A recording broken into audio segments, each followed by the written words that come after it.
All right, here we are. We are in our fourth unit, which is writing for a reason. So this unit, I'm going to be very brief because I know that I tend to talk a lot, but I want to make sure that take a look at that welcome letter, gives you an idea, an overview of this lesson.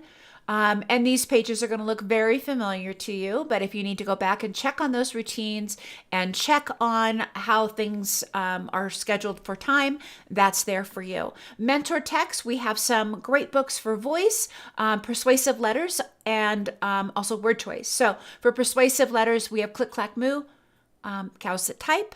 That's a great one. For voice, we have Earrings and I Ain't Gonna Paint No More. And then also The Perfect Pet. And then for word choice, Cynthia Ryland has two books that we recommend, Scarecrow and Snow. Also, remember, we're going to continue to work on identifying sentences and the parts of the sentence. So make sure we're marking those. Writing goals, go ahead and update your writing goal chart. Again, this is for kindergarten. That's a kindergarten version, but you're going to put your first grade version for Unit 4 on there and have students select their writing goals. That is something that you'll find in the anchor chart section. And again, the continuum is here. So again, I like to collect a continuum at the beginning of the year, a mid-year one, and an end of year. So we're including that in every unit just so that you can pick how often you want to collect those. One way, that's just one way to show growth over time. So check that out. Okay, let's look at this unit. So we are talking about persuasive text. And so it's kind of a nice time of the year. For some students, they might be writing a letter at this time of the year to some special jolly man. Others may not be. But we can do all kinds of persuasive text. We can write persuasive text to people in our building, to our family members, to the teacher, to a friend. Lots of different ways to write persuasive texts. I'm going to kind of go and show you there's several different lessons in here that are universal. You can use them really in any unit of study. If you need to come back and look at this again, that's a great way for you to know that they're here. So word choices is something that we do on day 5. Day 6, making sure that we keep those spaces set nicely so that they're not running together.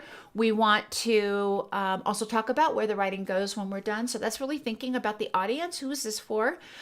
We also want to make sure that we add our voice to our writing. We want to make sure that we know how to stretch out sounds and how to spell larger words. And then capitalization. So we have some conventions in there as well. Remember, we don't teach conventions every single day. We model them. Wait, let me back up. Of course, we teach them every single day. It's not the big focus of these lessons. We model them, but it's not always the big focus of each lesson. But on day 15, we're really going to focus in on that.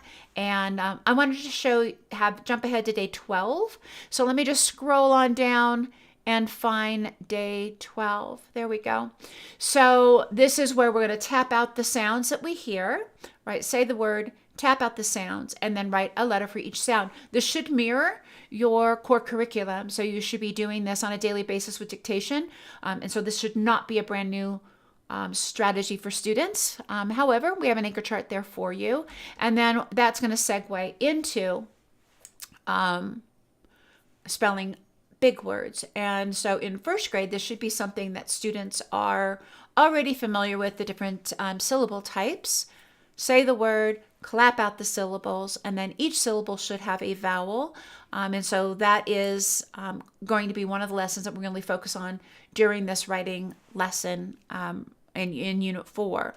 Let's see, I also want to remind you that when we get to lesson 16 and 17 and 18, those are going to be where we'll be reteaching something from a previously taught lesson. It could be anything that you feel like you need to have students work on.